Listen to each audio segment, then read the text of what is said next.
The April 26, 2021 regular Wasilla City Council meeting is called to order. The time is 6 p.m. Before we begin, council, please put away cell phones. If you have personal business to attend to during the meeting, please move for a recess. Also, when speaking, please remember to state your name for those streaming the meeting. Madam Clerk, please call the roll. Thank you, Madam Mayor. Councilmember Rousseau. Here. Councilmember Johnson. Here. Councilmember Burney. Here. Councilmember Velock. Here. Councilmember Brown. Here. Councilmember Harvey. Here. You have a quorum, Madam Mayor, with Councilmembers Rousseau, Johnson, Velock, Brown, and Harvey here in council chambers. Councilmember Burney is participating telephonically. Thank you. Please stand for the Pledge of Allegiance. And Troy, would you lead us, please? Pledge allegiance to the flag of the United States of America and to the republic for which it stands, one nation, under God, indivisible, with liberty and justice for all.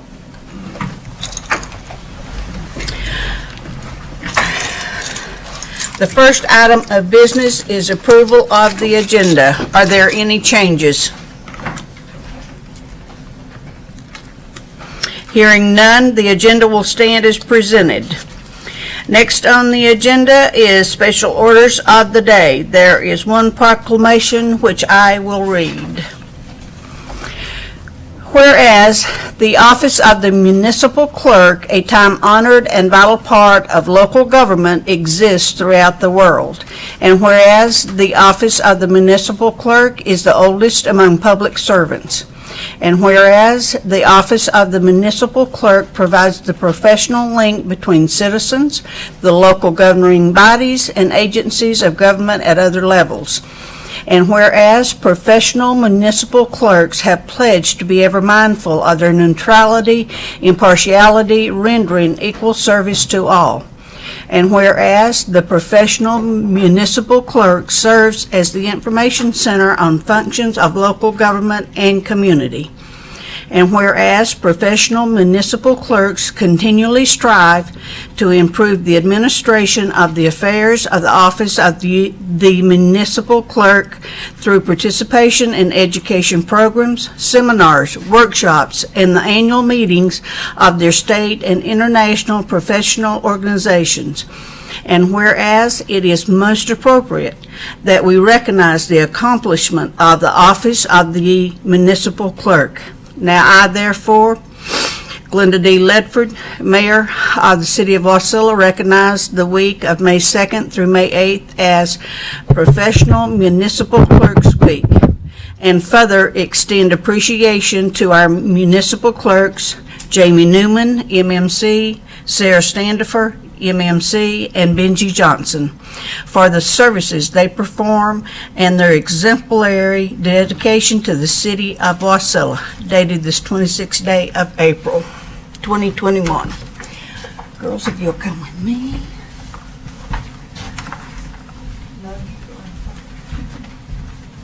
Crystal, will you come take a picture, please? Thank you. Very nice. Sarah, you should take off your mask. There we go. There we go.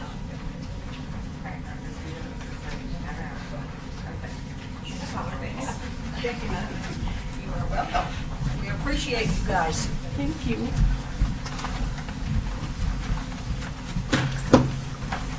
Madam Mayor, Councilman Brown, I have a question. Yes, sir. To the clerk, did your boss give you the day off? No. I'm not that generous. Okay. Next on the agenda is commissions and agency reports. Mr. Giddings. Thank you. So last week, the Airport Advisory Commission, I got them backwards. Okay, so the Airport Commission met. They haven't met in about 9 months. I updated them on projects. At the end of the meeting, they had a nice conversation and bounced around some ideas. So Civil Air Patrol would like to be based at our airport with a hangar and enough room to hold a couple aircraft. And with a facility like that, apparently there's a lot of money out there for providing training for youth in aviation, and that building could be serve that purpose too. So they spent quite a bit of time bouncing around ideas to see how to make that happen.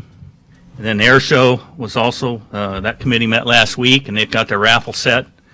They've got a fly-in fishing trip, a flight training, and a big screen TV as the 3 prizes, all donated, so that'll be all profit to support the Airshow. Okay. Is there any questions for Mr. Giddings?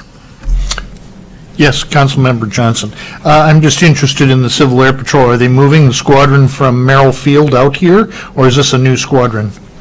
No, I think they'd relocate existing aircraft. And, yeah, but they said 2 aircraft would be ideal if they could house them out here. Any further questions? Hearing none. Next on the agenda is public hearings. 2 public hearings are scheduled this evening, and Madam Clerk, please read the title of the first ordinance.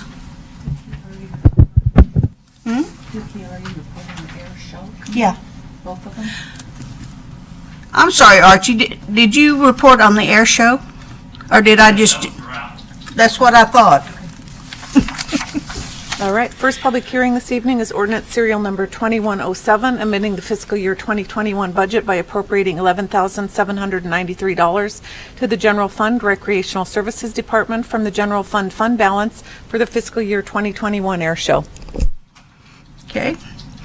The public hearing on ordinance serial number 20-07 is open. Anyone who would like to testify, please come forward and begin by stating your first and last name.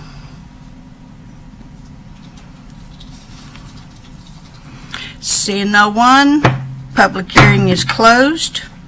Is there a motion to adopt ordinance serial number 2107? Madam Mayor, Councilman Rausa, move to approve ordinance 2107. Councilman Brown, second. The motion has been made by Councilman Rausa and seconded by Councilman Brown. Is there any discussion? Hearing none, Madam Clerk, please take a roll call vote. Thank you, Madam Mayor. Councilmember Rausa, how do you vote on the adoption of ordinance serial number 2107? Yes. Councilmember Johnson? Yes. Councilmember Burney? Yes. Councilmember Velock? Yes. Councilmember Brown? Yay. Councilmember Harvey? Yes. The motion to approve ordinance serial number 2107 passes unanimously with Councilmembers Rausa, Johnson, Burney, Velock, Brown, and Harvey in support. Thank you. The next public hearing is ordinance serial number 2121. Madam Clerk, please read the title of the ordinance. Thank you. That's providing for the adoption of the annual budget for fiscal year 2022 and appropriating funds to carry out said budget. This is the first public hearing of 2. Second public hearing will be held this Wednesday, April 28th, 2021. Okay. The public hearing on ordinance serial number 21-21 is open. Anyone who would like to testify, please come forward and begin by stating first and last name.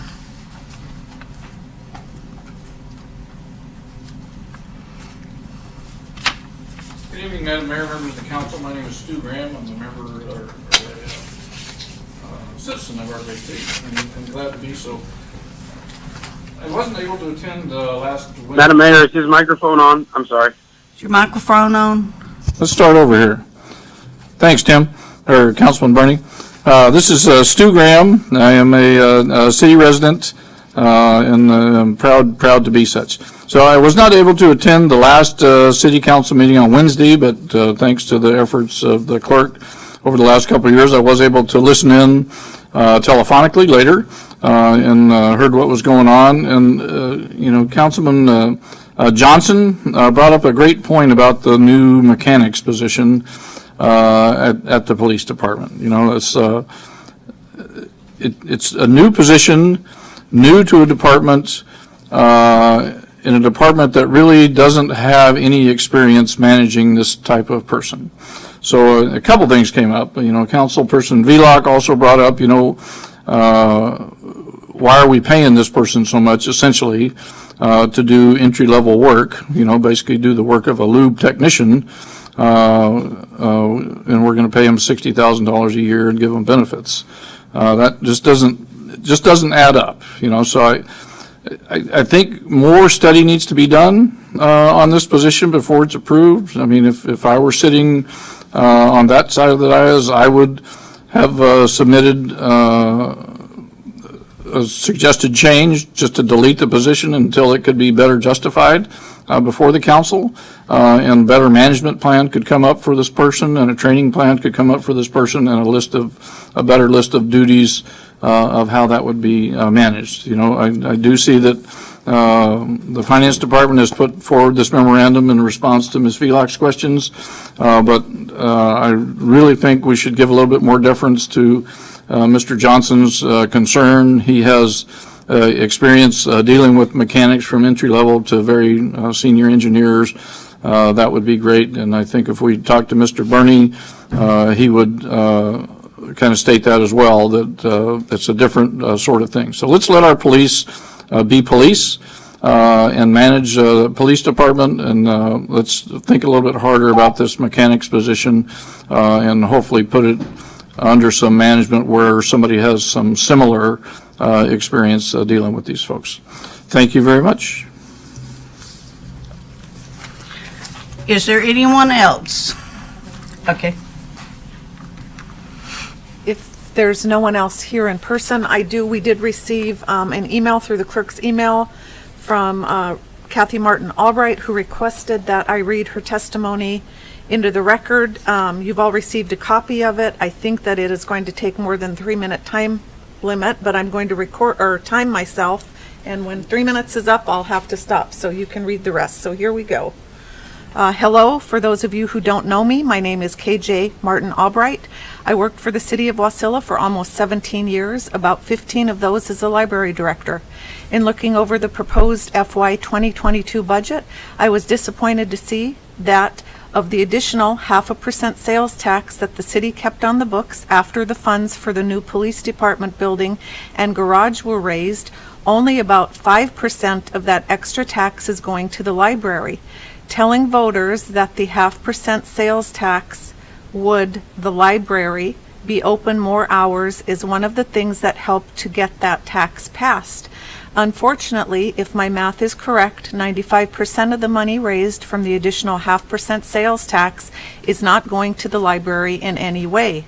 The introduction of the proposed FY 2022 budget states that the city expects to raise $18,405,954 from the sales tax next fiscal year, and it is specifically stated that the 0.5% increase in sales tax kept on the base 2% sales tax after the new police department building was funded is to, quote, fund the operations of the new public safety building, library, and capital improvement needs. And you'll find that on page 2.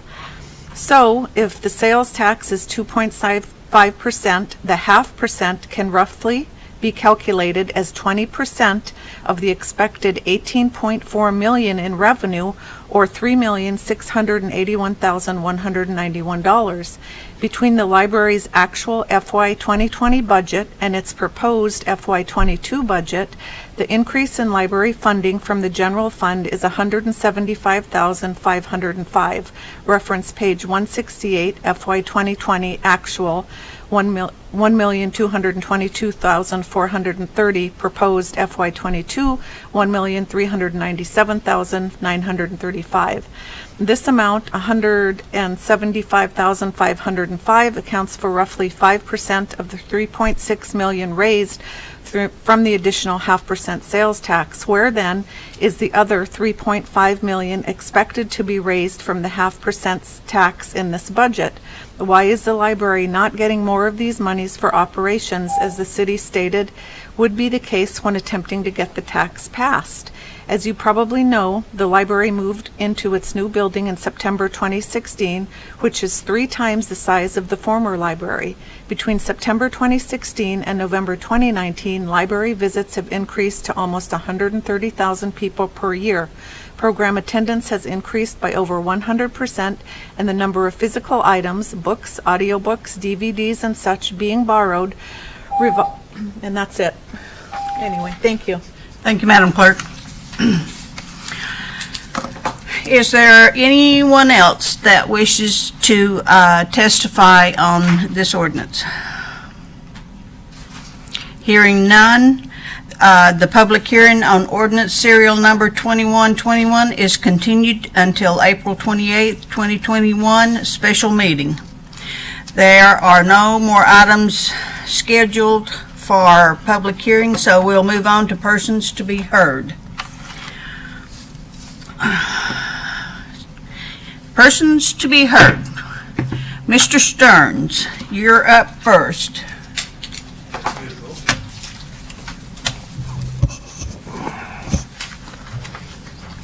Good evening. My name is Tom Stearns. I'm the Senior Ambassador for the Wasilla area seniors.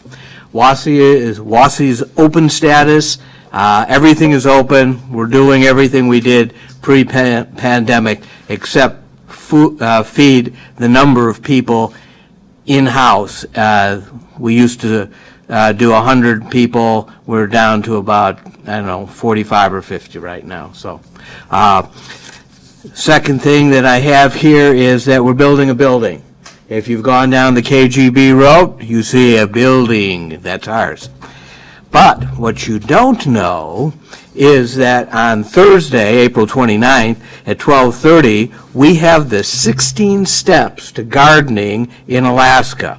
And we have a doctor, a Dr. Steve Brown, who's going to teach that class for us, and it will be at 12:30 on the 29th. And then that hooks around with a project that we're doing for our seniors. They're garden boxes, and these garden boxes are about 3 feet high so that the seniors don't have to bend over when they're trying to do gardening and stuff like that. So we got a grant for that. The next thing is Miles for Meals. That's coming up. You think it's coming up in June, but I'm going to tell you that it's really going to, it's going to start the 1st of June and go all the way to the 26th, because it's going to be virtual again, like it was last year. However, we are going to have a live event on the 26th where you can run, walk, or roll to raise money for WASI. The entrance fee is $25, and then you can also buy a shirt for $12. And let's see, and you can register at WASI at www.wasillaceniors.com. Then we also have something else for you. It's a virtual auction. Okay, this year we're going to have an auction. It's going to be online. You go to our website and you can look at all the different things that they have, and you can bid on them. And then that's another way that we're raising funds during this year. And then the last big thing here is the memorial tree service. Now, we didn't have this last year because of the pandemic, so we're going to have it for 2 years this year. Each year, we plant a tree for all of the people that have passed away during the previous year. Of course, this year we'll do for 2 years. We have a plaque, and it has all the people's names on it that were residents here, or not residents, that were part of the WASI family. And so we'll be doing that on the 28th of May in the Kinnick Manor Common area, about 12:30 to 1. That's when it'll start. I'm not sure exactly when. And our special speaker will be our current CEO, who is, of course, retiring, and we thought that I thought this would be a great opportunity for him to tell everybody why the tree memorials are so important. And he's already got the message. So I thought it was great. And that is the last thing, that Chuck is leaving, and he will be retiring sometime, maybe when we get a new one. So, thank you very much. Thank you, Any Mr. questions? Stearns. There never is. Thank you, Mr. Stearns. Mr. Graham? No? Okay, is there anyone else that would like to address the council at this time? Jeannie?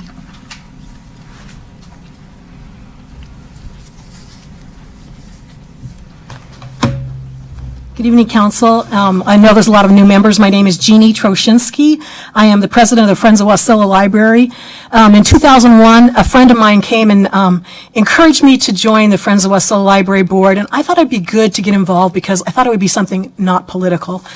Little did I know that I was about to take on the most political thing in my life.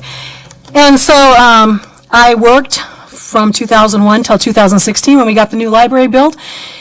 We went through 5 mayors in that time, 5 complete sets of plans for the library to get to the beautiful building that we have today. And I hope that it's one of the things that you're most proud of in this city.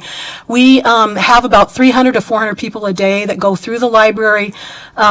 It's just remarkable. It just warms my heart every time that I go in there. I was certainly proud that we had the facility when we had the elections, because I don't know where else in the city that we would have been able to accommodate the number of people that voted early in this election. So it's really a great testimony to a lot of people and the city, the council, the mayors that have worked to make that happen. So the Friends, we've had an interesting pandemic. I am the youngest among us, meaning that most of my members are in their 80s, which makes me very nervous.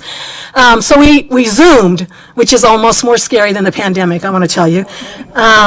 It was a nightmare, but we just had our first in-person meeting tonight, so I'm super excited about that. We still did continue to do work. We have purchased for the library this year a glue machine. We received a really cool donation from Katie Hurley and her family a couple months before she passed. She gave us a lot of her Alaska books, and some of those books are out of, you can't get them anymore. They're not published anymore, but they're still really great books. So this glue machine is able to kind of rebind them. We purchased a CD cleaner that cleans CDs and DVDs, and it makes them like new. It's like the real miracle machine, because we have a really big circulation with those kind of materials, but they get pretty beat up when people take them to their houses. So it's amazing how much it lengthens their life. We also invested $2,000 in the online newspapers that the library is now providing, that you can use your library card. You can go to either ProQuest or Newsbank, and you can access through Newsbank local newspapers, ADN, The Frontiersman. There's about 3 other newspapers, I think, I don't know what they are in Alaska, because I only care about ADN and Frontiersman. And then there's some national newspapers through ProQuest. You can get Wall Street Journal, the New York Times. All those are available for free access for our community members. We think that's really important, that folks have access to those digital newspapers. So those are some things that we've been doing. We're going to have our next book sale this weekend, 1 to 4, at the amphitheater. That's something we learned through COVID that worked really great, was to have our outside book sales. People love it. They love to come outside there. And so if you have a chance to stop by, we'd love to see you. $5 a bag, and we got lots of books. Thank you. Thank you, Jeannie. Is there anyone else?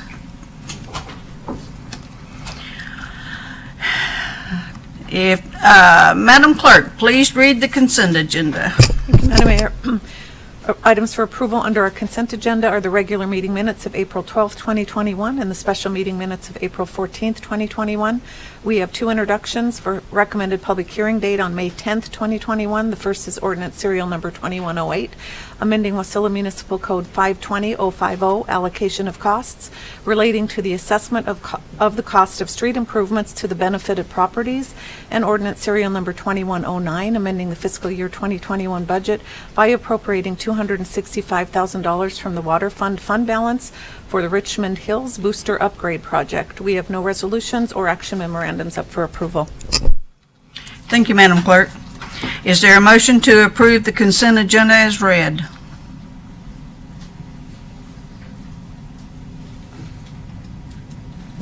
I move the consent agenda as read.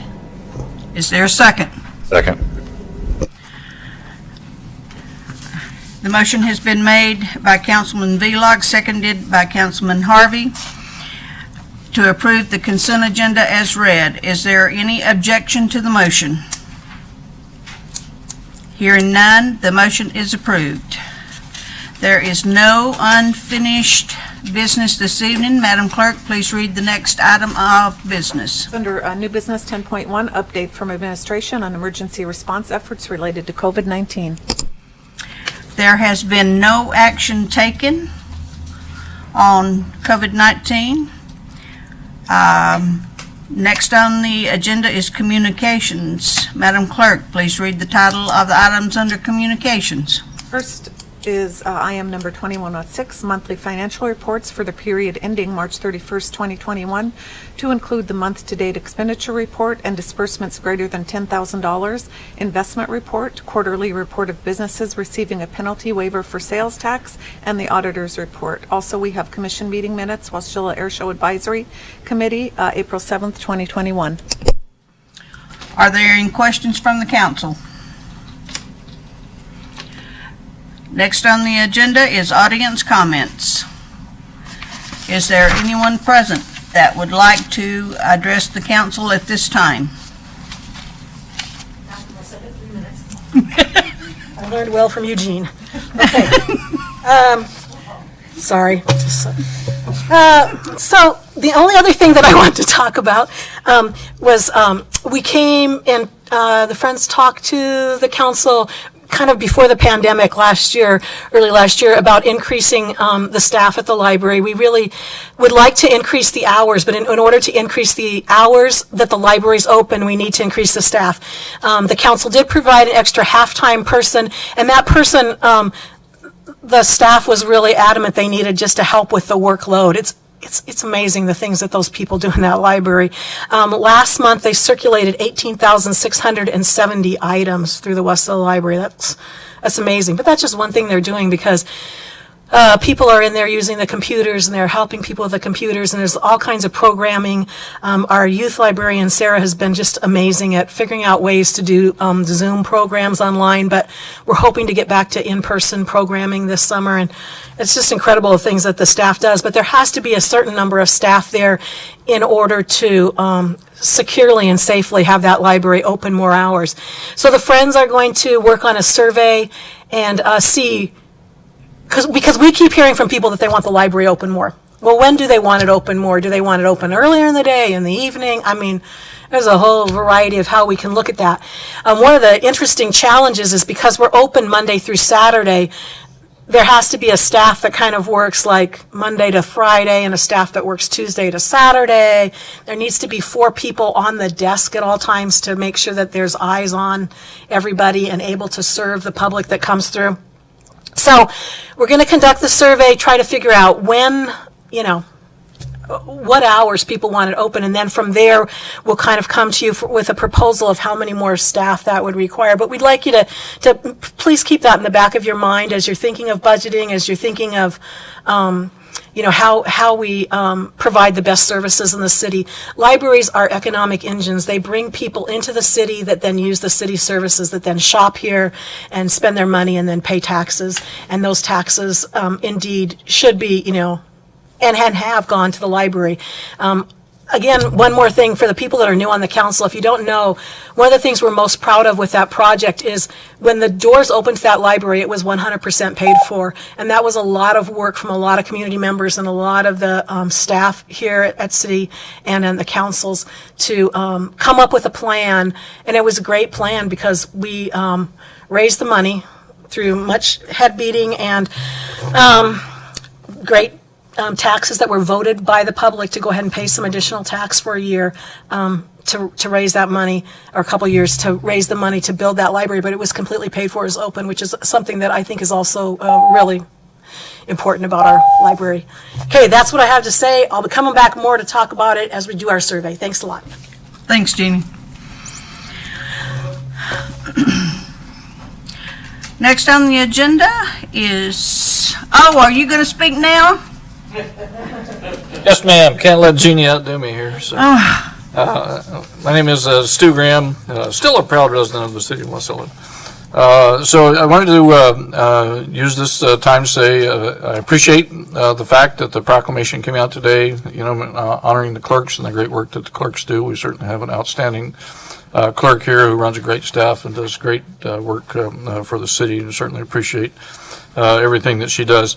I know that at the last council meeting, the last regular council meeting I attended, she was a little perturbed with me when I was talking about the flags, because she had spent some time, researching that. But in part of my previous life as an Air Force officer, I spent time in protocol and in public affairs, so flags was one of those things that I did, and as a veteran, the presentation of the flags in a proper way is very important to me. So I talked with Councilmember Brown about that and watched Ms. Newman pull out her hair a little bit, but I see the flags have been changed to where they are properly displayed, and that's one of the things that a clerk can do, is do that research and make sure that we are respecting our veterans and our nation as we go through there. So thank you, Madam Clerk, for making that change, and thank you, Simon, for listening to me. I wasn't venting, but listening to my concerns on that. And last thing, Jeannie, I missed the date of the book sale. May 1st, meeting. May 1st. Thank you very much, and thank you for having me put up with me tonight. I'm not Eugene, but I'll fill in the pinch. Thank you, Mr. Gray. Is there anyone else? Hearing none. Then the next on the agenda is the mayor, clerk, attorney, and council comments. We will start with Madam Clerk. Thank you, Madam Mayor, and thank you again for the proclamation recognizing Municipal Clerks Week. As we've said numerous times tonight, we'll have our second public hearing on the budget this Wednesday, 6 o'clock, special meeting. So we'll continue public hearing. Once that's concluded, there'll be a main motion to adopt the budget offered, I assume, for motion and a second, and then amendments will be taken to the budget. So look forward to that process. We have numerous special meetings on the budget scheduled, but if everything goes well, we could potentially adopt the budget Wednesday night. So you all have a memo, response to some questions on the budget. You want to bring that with you to the budget meeting in case it comes up. And then also you have updated pages to the budget book that were handed out, so you have those there, so that we have everything we need. And that's all I have, Madam Mayor. Thank you. Thank you. Madam Attorney.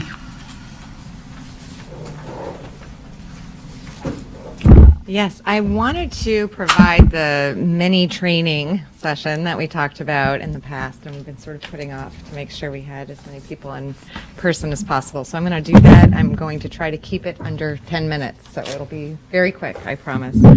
I thought maybe the best way to start is to talk a little bit about the mayor council form of government and how that plays into your role as council members and the mayor's role and the budget process. I thought it was somewhat timely, and also an area of even seasoned councils sort of feeling a little bit paralyzed sometimes by what they can and cannot do. It is an interesting fact to note that the mayor's duties and responsibilities to the city are laid out not only in statute but also in your code, and it's very detailed. There is not a line about what you need to do, right? So there's nothing that tells us what the duties of a council member are. We have information regarding the council's role for approval purposes over the instruments, and so it's sort of, it can be difficult sometimes to know how to navigate that. And while you are all very adept at that, and you've had a very smooth budget process, so this will be, again, that's why we're staying under 10 minutes, but it is nice to sort of know your playing field. So one of the things I will say is it's really a very nuanced checks and balances system of government. A lot of you probably have friends and family in a manager form of government or a different structure where you see the mayor playing a more ceremonial role, where in Wasilla the mayoral role is really your chief executive, of course, but it also has a lot of responsibility to the council. So she is there to help you sort of get where you want to go policy-wise. But there's also a lot of protections over the mayor's unique role with personnel and with funding for specific programs, what I'll call the character of programs. So one of the things you probably experienced when you went through the budget is, Jamie, did they walk through the criteria in your code for what you consider when you're looking at the budget, or they generally do that next year? Yeah, this is more of a preliminary. So when you do that, so as you approach the next year, there is very specific criteria in Wasilla's code about what you're looking for when you're balancing expenditures with services and with programs. And it walks through several criteria, and I will see if we have time. I'll take a minute. So they talk about capital construction, staff economy, program expansions, new programs, service costs, and you balance all of these things together and you ask the questions, right? So the mayor brings the budget, and then the council has that give and take where you're really protecting, the buck stops here sort of level of oversight. What's interesting, though, is the code also is very protective over the department, the directors and the department heads control over what they call character decisions surrounding the budget. So a great example, I think we've had some talks about body cameras, so that's like a really good example of if council is engaged in the promotion of services that involve transparency and looking into technological advances, and they want to make sure that there's funds available for that. That falls within the operating budget policies and that role that council plays. But if council wanted to suggest body cameras, that would fall into character, the character analysis that the chief would do with the mayor. So it's that nuance give and take and dancing along those lines that I notice. Wasilla does this exceptionally well, and a lot of communities get paralyzed by this inability, this sort of power struggle, and you don't have that. But it's interesting to understand how those power struggles develop, and to really, I think it's important to be aware that there are these laws that sort of create these boxes that fit together and work together to create this unique form of local government. Was I under 10 minutes? Okay, does anybody have any questions? So if we're going to try to do these every once in a while, if anyone has any topic they want me to cover, or if there's something that raises some curiosity, please let me know or let Jamie know, and I'll make sure that we address it. Thank you, Madam Attorney. And just to recap, when Madam Attorney and I did orientation for our new members this year, a great idea was brought forward. I can't remember if it's Councilmember Rouse or Brown about, hey, at a council meetings, at least maybe quarterly, we could do just little mini training sessions. And so thank you for either of you two gentlemen. I don't recall, Mr. Johnson, maybe who brought it up, but thank you, Madam Attorney. And again, if there's specific topics, let us know and be a question and answer. And thank you very much. I do have a question through the mayor, Councilmember Rausa, to Ms. Wells. Okay. So you mentioned character changes, and I'm not interested in the body camera example exactly, but it's between the department head and the mayor. How does a council member engage in those discussions, or even initiate a discussion on such a character type topic? Does it take? Like that, they don't, and that's a hard thing to say, right? But they don't, and the reason why is there is this concept that if you have an administration that is answering to a bevy of... Madam Mayor, is her microphone on? I have a hard time hearing her. Okay. Just maybe closer. Sorry.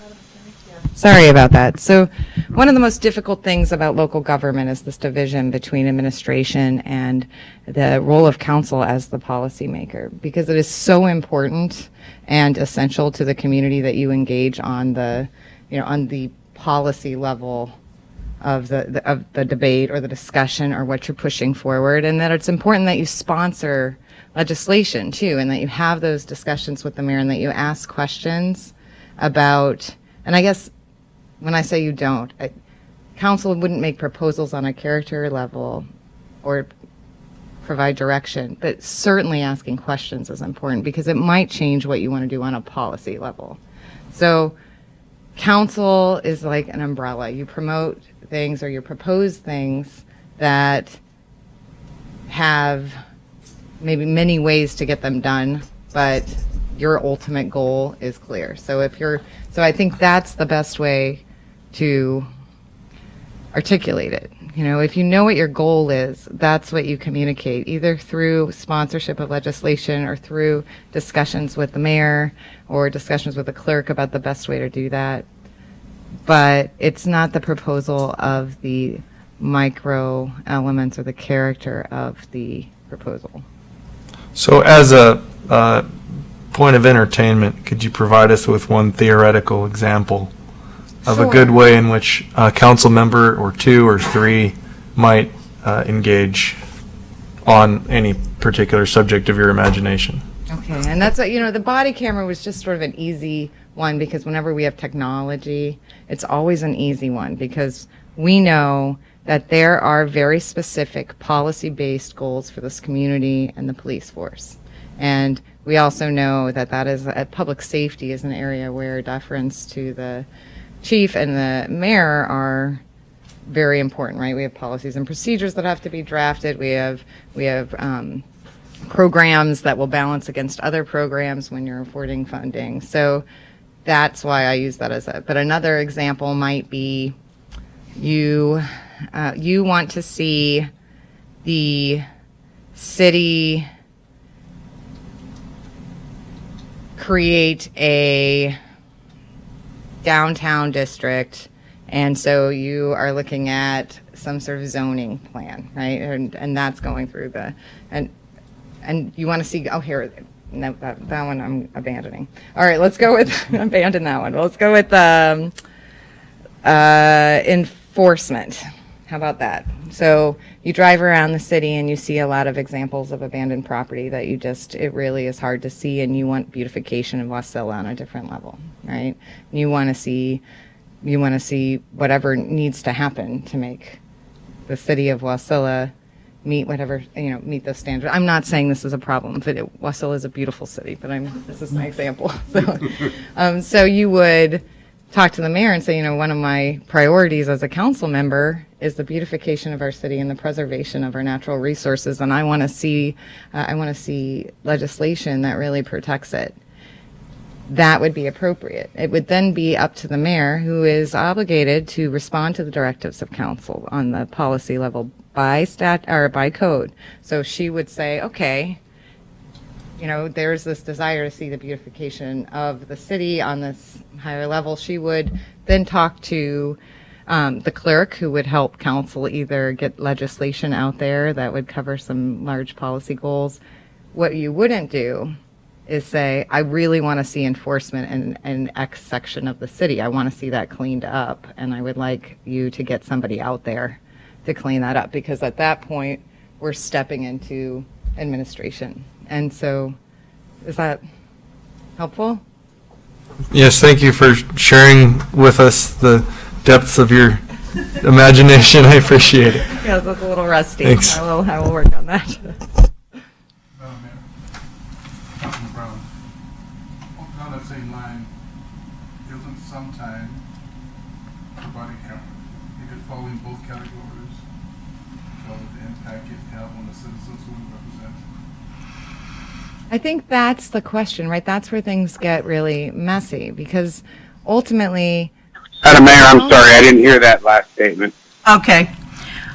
Councilman Brown, speaking Councilman to you. Brown, I'll ask the question, is it possible some of these issues could fall in both categories And I use the body camera example because of the impact it have on citizens, and we are representing the citizens, so shouldn't we have some say-so? Well, and I think the way that your code is set up now, what council would do is, let's just put it in the policy. So it would be, we want accountability, we want transparency, we want protection for our officers, we want X, Y, and Z. And then it would be the chief's duty really through the mayor, right? And they would work together to say, okay, we know our council wants these things, and working with the clerk to figure out what instrument, how you express these things. But then it'll be this balance. Well, what's in the budget? How much does that cost? And what are the costs of these other priorities that have been set? And how do those balance together?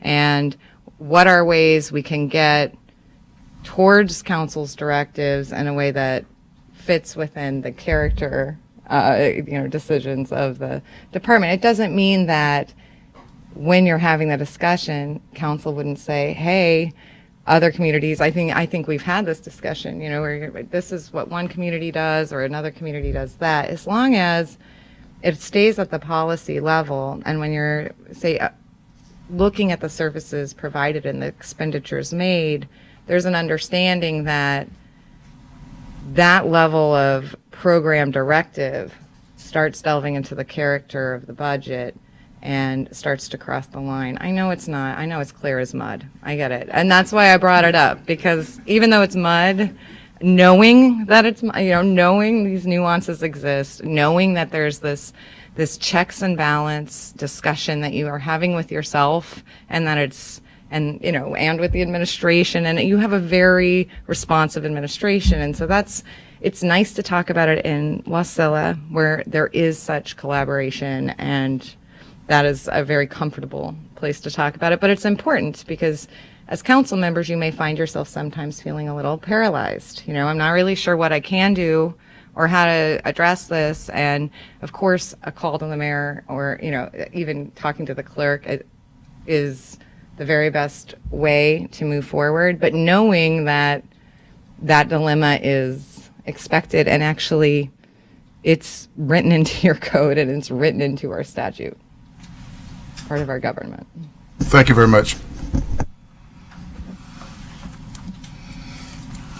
Any more questions for the attorney?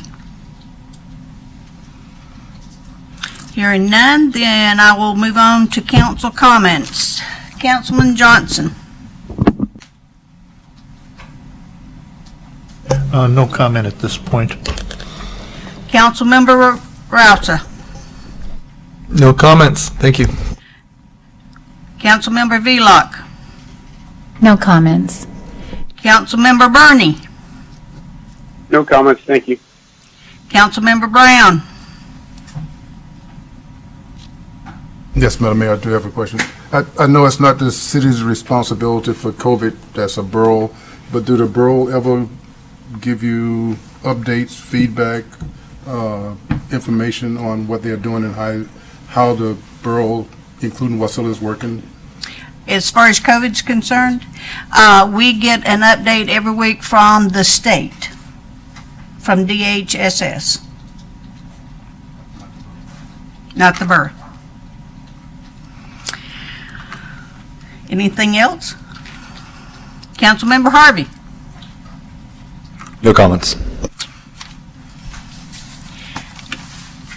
Okay. Councilmember Rousa, Johnson, and Burning. Please take your API Safety Council Member Training, because it saves the city money on insurance. So if you would do that, please. And also, there've been comments tonight. Madam Clerk, please stop me if I need to be quiet. Anyway,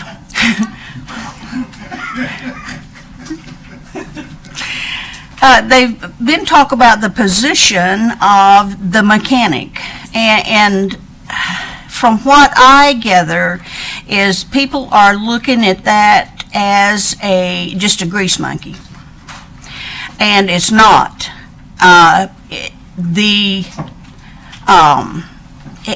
It will be a fleet management as well as they'll change tires, oil, headlights, windshield wipers, whatever. They won't be doing no engine repair or anything. They'll change tires, but they will also schedule these vehicles.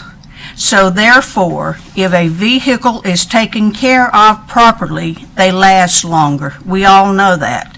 And in the current situation, you have got police officers that need to be on the street or need to be in administration that's running vehicles to wherever to get all this work done.